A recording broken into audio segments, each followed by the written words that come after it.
Shalom, nous allons étudier les halachot de Shavuot et plus particulièrement cette année les halachot de Shavuot qui tombent la veille de Shabbat. Alors on sait que on a l'habitude dans les jours qui précèdent Shavuot de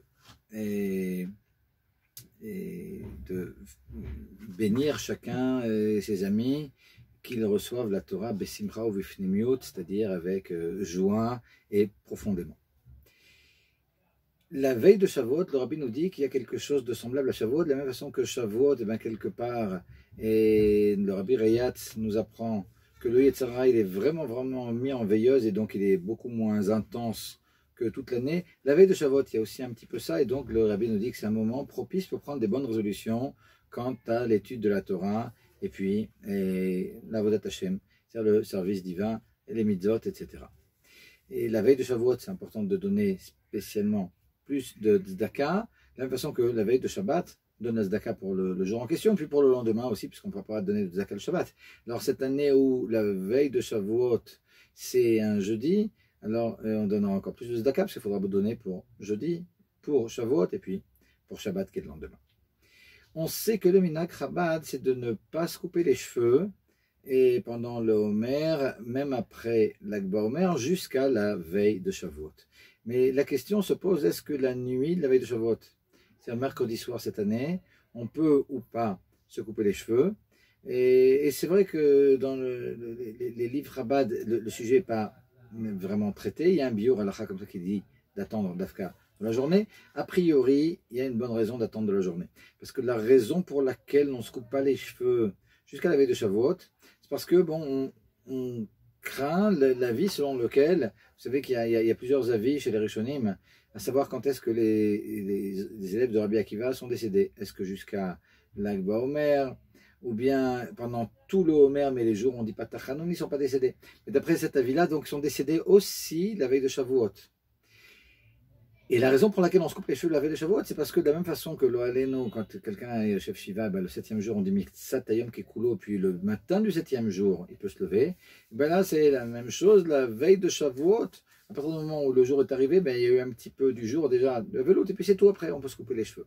Par conséquent, si c'est comme ça, ben, c'est sûr que la nuit de la veille de Shavuot, on ne va pas se couper les cheveux, c'est important. On a l'habitude aussi, la veille de Shavuot, de se couper les ongles et de prendre une douche, etc.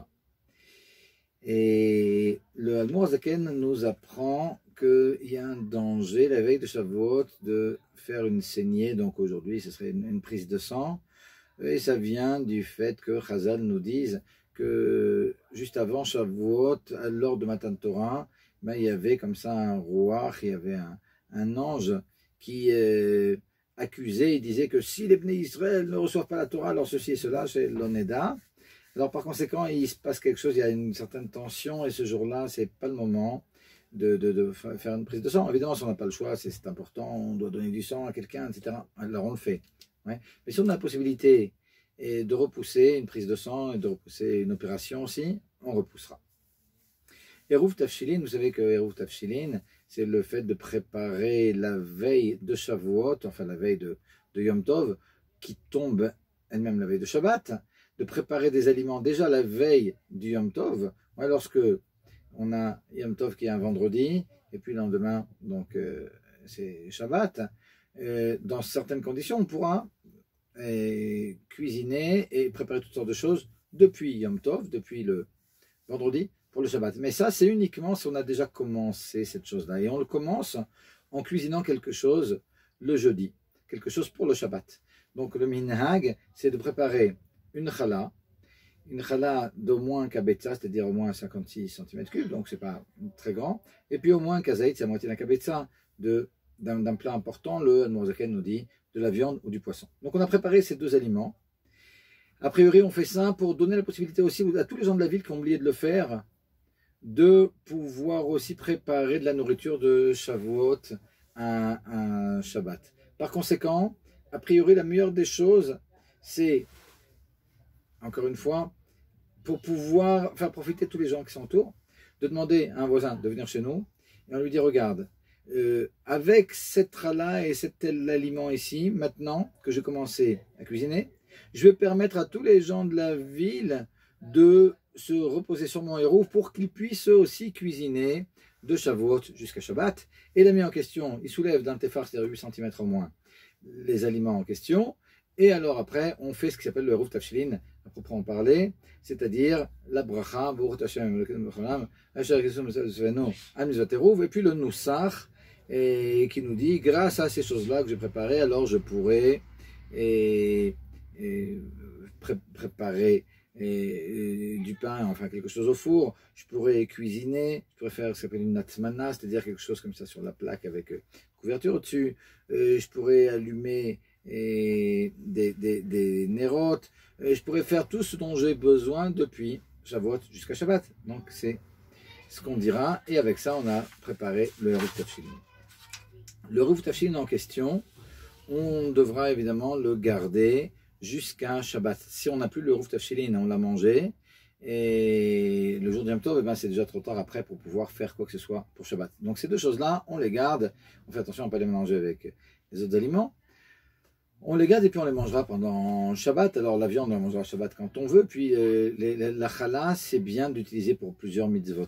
Donc a priori, évidemment, c'est pas une obligation, mais on utilise pour ce qu'on appelle le lechem mishné, une des deux chalot du motzi de la nuit de Shavuot, une des deux chalot du motzi de la journée de Shavuot, une des chalot du motzi de la nuit de Shabbat, une des chalot du motzi de la journée de Shabbat. Si on fait Soda Shlishit aussi, une des chalot du motzi de Soda Shlishit. Et comme ça, elle aura fait beaucoup de mitzvot. Il y a un inyan, quand on a une chose pour une mitzvah, de l'utiliser aussi pour d'autres mitzvot. En ce qui concerne l'allumage des bougies de Shabbat, alors, et de Yom Tov. Alors, on le fera avant la Shkia, malgré le fait qu'on ait le droit d'allumer à partir d'une lumière qui existe déjà. On peut faire transvaser le feu d'un nerf à un autre, et donc si on a oublié, si la femme a oublié d'allumer les nérotes et la nuit est déjà rentrée, elle pourra les allumer à partir d'un feu existant déjà. Mais malgré tout, le minhag, c'est de faire comme chaque Erev Shabbat, c'est-à-dire avant le coucher du soleil, d'allumer les nérotes, et comme on fait comme pour Erev Shabbat, le minhag, chez Chabad, comme chez les Ashkenazim, c'est d'abord d'allumer, et après de dire la bracha, on fera la même chose et pour Yom Tov, ici. Et comme ça. Si on s'est trompé dans la bracha, et la femme, au lieu de dire la dik shel Yom Tov, la dik shel Shabbat, elle se rattrape tout de suite, la dik shel Yom Tov. Mais si elle n'a pas eu le temps de se rattraper, puis ils se sont passés quelques secondes, et puis c'est trop tard déjà, alors elle devra reprononcer la bracha, la dik shel Shabbat, et puis à nouveau, si disons qu'elle a déjà fait la dik shel Yom Tov, elle a dit déjà ner shel Shabbat, veut dire Shel Yom Tov. Et Shechianu, et elle est allumée, ben elle devra à nouveau faire la bracha, donc maintenant l'adlik, Shel Yom Tov, elle dira, sans le Shechianu, et elle fera, donc, elle allumera avec un feu déjà existant. En ce qui concerne le Shechianu, elle fera le Shechianu uniquement si après, bon, ben, elle mange un repas avec d'autres personnes, son mari, etc., et qu'on dit Shechianu à la table. Mais quelqu'une qui serait toute seule et qui après devra faire le kiddush, ou quelqu'un, un homme qui est tout seul qui allume les nérotes. Et dans ce cas-là, ils ne diront pas Shechianu. Les nérotes, ils attendront le kiddush, et au kiddush, ils feront la bracha de Shechianu. Si on a un invité, même la journée de Shavuot, qui n'a pas dit Shechianu ni en allumant les nérotes, peut-être même qu'il n'a pas allumé les nérotes, ni la nuit de Shavuot au kiddush, et puis maintenant il est chez nous, on lui fera prononcer, même pas nécessairement en rapport avec le kiddush, dans la journée de Shavuot, on lui dira, tu n'as pas fait Shechianu? Shechianu, c'est sur le fait qu'on est arrivé à Shavuot le jour du don de la Torah, et donc on lui fera dire la bracha de Shechianu.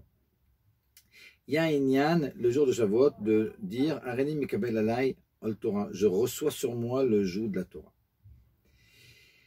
Et c'est important à chaque repas de Yom Tov de boire un revit, c'est-à-dire 86 millilitres de vin. Alors bon, ce qu'on a bu pour le kiddush, ça peut faire partie aussi de ce vin-là.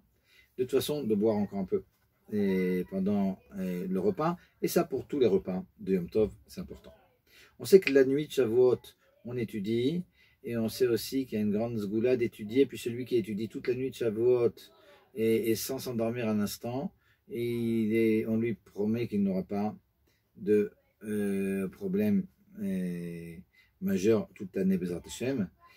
Et vu qu'il y a beaucoup de choses à lire, on a l'habitude de faire le tikkun.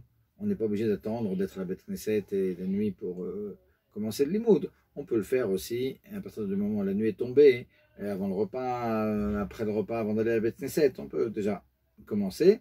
Et c'est jusqu'à Amoud HaShachar, c'est-à-dire jusqu'au lever du jour, pas du matin, le lever du jour.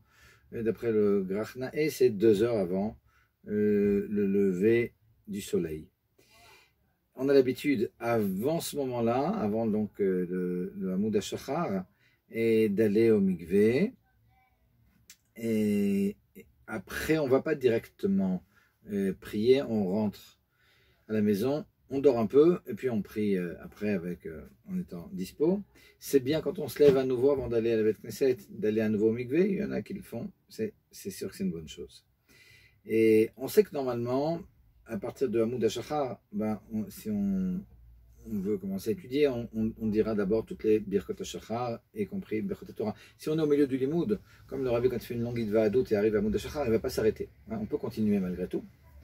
Mais quelque part, quand on s'est arrêté, ça peut être quand on vient du mikvé, par exemple, parce qu'on est allé au mikvé un peu avant Amoud HaShachar, a priori. On vient du mikvé, alors on va aux toilettes, on sort des toilettes, on fait des tiatadaim, et là on fait une tiatadaim avec la bracha, on fait la shariatzar et on fait toutes les brachot, y compris le brachot à Torah, comme ça, jusqu'au bout. Passons maintenant à la tefila de Shavuot. Et quand on va lire la Haftara de Shavuot, c'est la vision de Yecheskel du char céleste. Et nous dit le Admor Zaken, cette Haftara elle est tellement importante qu'on a l'habitude de la lire quand on est debout. C'est-à-dire que pas uniquement la personne qui lit la Haftara pour le Tzibour, mais tout le Kahal, on a l'habitude toujours, toute la communauté, on a l'habitude chacun de lire la Haftara pour soi. Mais là, on sera tous debout et puis on ira. Et a priori comme ça, et l'Haftara. Il y a le Iskor, pour ceux qui n'ont pas un de leurs parents, là les noms, le Minhag, quand on dit Iskor, c'est d'attraper le Etzachem, le bois du Sefer Torah, si c'est possible, évidemment, s'il y a beaucoup de personnes, non, mais on peut aussi à tour de rôle, comme ça, ça ne dure pas longtemps. Quelqu'un qui est seul chez lui, enfin qui est chez lui à la maison, seul ou pas seul, et il pourra dire le Iskor aussi, on n'a pas besoin d'un minyan pour dire le Iskor. Quand on dit le Iskor, on se rappelle. Et on rappelle qu'on va donner de la tzedaka, c'est bien de penser à une somme bien définie de tzedaka qu'on donnera. Et quand on dit le nom de la personne, c'est le nom, que ce soit un homme ou une femme, de la personne, fils d'eux, puis le nom de sa mère. Et on connaît la takana du Rabbi de faire en sorte que même les enfants et les femmes entendent les Aseret HaLiberot, alors des vrais Aseret HaLiberot qui sont dites dans un minyan où il y a 6 hommes qui vont monter, etc. à la Torah. Donc en général, les Bate Chabad, si on va à la Beth Knesset le matin, très bien. Mais sinon, en général, il y a des lectures qui sont prévues. Et l'après-midi, pour les femmes, les enfants, etc., ça c'est un mifta du Rabbi. On sait qu'on a l'habitude à Shavuot de manger chalavi, de manger une seouda et chalavit. Le mieux, c'est de ne pas faire ça dans une des seoudot, parce que les seoudot de Yom Tov, c'est important que ce soit des seoudot avec du pain et puis avec de la viande. Donc le mieux, a priori, c'est de faire la seouda normale avec de la viande la nuit, de faire aussi la seouda shnia aussi avec de la viande. Mais avant cette seouda shnia, quand on rentre dans la Beth Knesset, on fait le kiddush et puis on mange kazait de mezonot avec du chalavi. Et puis après, quand on a fini le repas, on attend 1 heure comme le demande le Zohar. Et après uniquement on fera les tiatadaim avec de la viande, etc. Si on veut absolument dans la Seuda Chalavit manger du pain, on peut toujours le faire. Et puis après, on attendra 1 heure, 2 heures, le temps qu'on veut, le temps d'avoir faim à nouveau. Et puis on mangera maintenant une nouvelle Seuda avec du pain, mais avec de la viande ce coup-ci. Et comme on a dit dans chacune des Seudot, on va boire aussi un Revit, c'est-à-dire 86 millilitres de vin. Cette année, il y a quelque chose d'un peu spécial, c'est que Shavuot, c'est la veille de Shabbat, on a dit. Par conséquent, on sait toujours la veille de Shabbat, on va lire Shnemikra Vechat Targum. Donc là aussi, on le lira. On risque d'oublier parce que c'est Shavuot, donc c'est un peu spécial. Il y a un Inyan aussi, vous savez, la veille d'un Shabbat, on ne fait pas de Seuda avec du pain à partir de la 10e heure, c'est-à-dire après 9 heures depuis le matin, donc à peu près plus ou moins 3 à 4 heures d'après-midi. Donc là aussi c'est important parce que si on vient de Beth Knesset assez tard et qu'on fait une première Seuda et après on attend 1 heure, on fait une deuxième Seuda et c'est important que la deuxième Seuda on ne la commence pas trop tard parce qu'après il y a Seuda de Shabbat et donc il ne faut va faire sur le pont de la Seudat Shabbat. Et on a dit que quand on fait le Eruv Tafshilin, et ouais, le Eruv Tafshilin nous permet comme ça de préparer les choses depuis Shavuot jusqu'à Shabbat. Donc on peut aussi, par exemple, dans l'après-midi de Shavuot, et laver les assiettes et les verres dont on aura besoin comme ça pour Shabbat. Mais comme on a dit, il faut que tout ce qu'on cuisine et tout ce qu'on prépare, ça soit des choses qu'on puisse utiliser pour le jour même. Ouais, c'est important cette chose-là. Et si on est près du coucher du soleil de vendredi, donc Shavuot, et que là on se dit, ouais, il faut que je prépare quelque chose à cuisiner pour Shabbat, ou qu'il faut que je fasse la vaisselle, c'est déjà trop tard. Ouais, on peut faire toutes ces choses-là pour Shabbat uniquement s'il y a une chance qu'on les utilise au niveau du temps, au niveau du timing, pendant Shavuot. Donc on doit le faire Be'od Ayom Gadol, comme nous dit la Noirzaken, c'est-à-dire assez tôt malgré tout, pas tout de suite, et proche de Shabbat.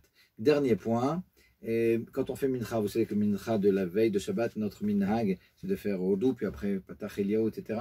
Là, on ne dira pas Odou, mais on fera le Patach Eliyahu qu'on a l'habitude de dire toujours avant le Mincha de Shabbat, et après on fera les Korbanot, etc. Et puis Mincha de Erev Shabbat, qui est aussi Mincha de Shavuot.